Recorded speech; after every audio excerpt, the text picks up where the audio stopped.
something just really annoying about a rider tucking in behind you, uninvited and benefiting from your hard work as you tow them along. I'm sure we've all had it, whether on a race, a club ride, or even on the commute to work. It's one of the great taboos of cycling. But just how do you get rid of a wheel sucker? And how, in fact, do you stop being one yourself? Well, firstly, how to get rid of them. In reality, you should probably just turn around and talk to them politely. But in reality, this never actually happens. So we need to drop them. So the first technique is to try and reduce the advantage that the rider's getting by sitting in your wheel. Yeah, so if the wind isn't coming from head on, it's actually coming from the side, our wheel sucker is having to sit off on one side to take shelter. So we can reduce his advantage by moving over on him and putting him in the gutter. That way his effort level is going to be increasing significantly. Now, remember though, you can never look back to see if they've been dropped.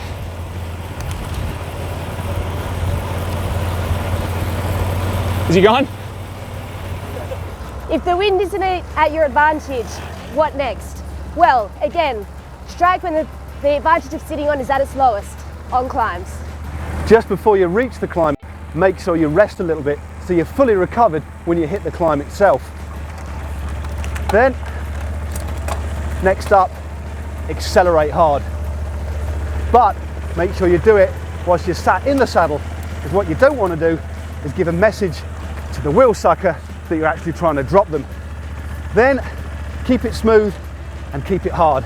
Hopefully they'll crack psychologically before they crack physically. And remember, it's best to do it on a bit of a ramp or a climb. You don't have to do too much effort before the wheel sucker gets dropped. I think we've done it there, Tiff. Yeah. You can do this on the flat too, but you have to be very strong to offset the benefits of drafting. Whatever you do, don't try and drop a wheel sucker in traffic. It's just not cool. So if you run out of options, you might just have to suck it up. After all, believe it or not, but somebody riding behind you actually helps you go faster. At 40 kilometers an hour, that's a 4% saving of energy. So perhaps they are helping you after all. I've heard their side of the story, but how do you actually avoid being a wheel sucker?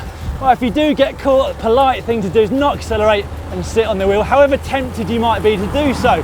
However, if you just can't help yourself, at least try and give them a turn, no matter how hard that might be.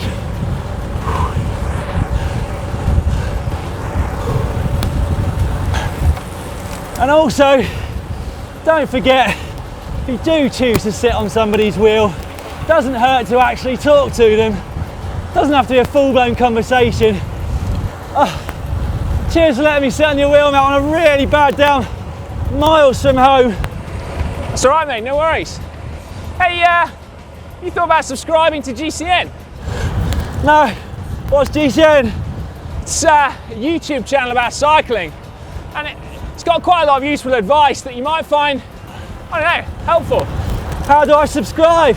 Well, a simple way is just to click on my face.